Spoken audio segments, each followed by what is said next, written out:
Chinese history has become the story of average citizens, but they are at risk when a nation depends on the individual dreams of 1.3 billion people, rather than a coherent political system with clear rule of law. Occasionally the old anger flared up, like the massive demonstrations that followed NATO's bombing of the Chinese embassy in Belgrade in 1999. The same year, protests by Falun Gong practitioners made headlines. A few years later, the outbreak of SARS briefly occupied the world's attention. But these incidents were most remarkable for how little they affected the lives of average Chinese. It was different from the narrative of the 20th century.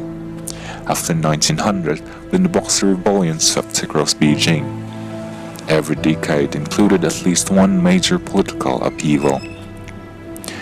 Usually these events were violent, ranging from the Japanese invasion to the Cultural Revolution to the massacre around Tiananmen Square in 1989. Together they made of a troubled century, which was why my students wrote so delicately about the past. Perhaps the awareness of painful history was also why the 1990s turned out differently.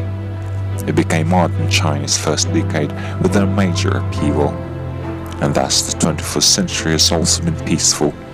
And yet, despite the lack of political change, the nation has been radically transformed.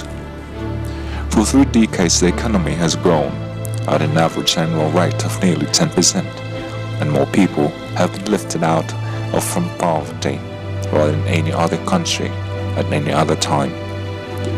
China has become home to the largest urbanization in human history. An estimated 150 million people have left the countryside, mostly to work in factory towns of the coast. But most measures the nation is now the world's largest consumer, using more grain, meat, coal and steel than the United States. But apart from Deng Xiaoping, it's difficult to credit this critical change to any specific government official.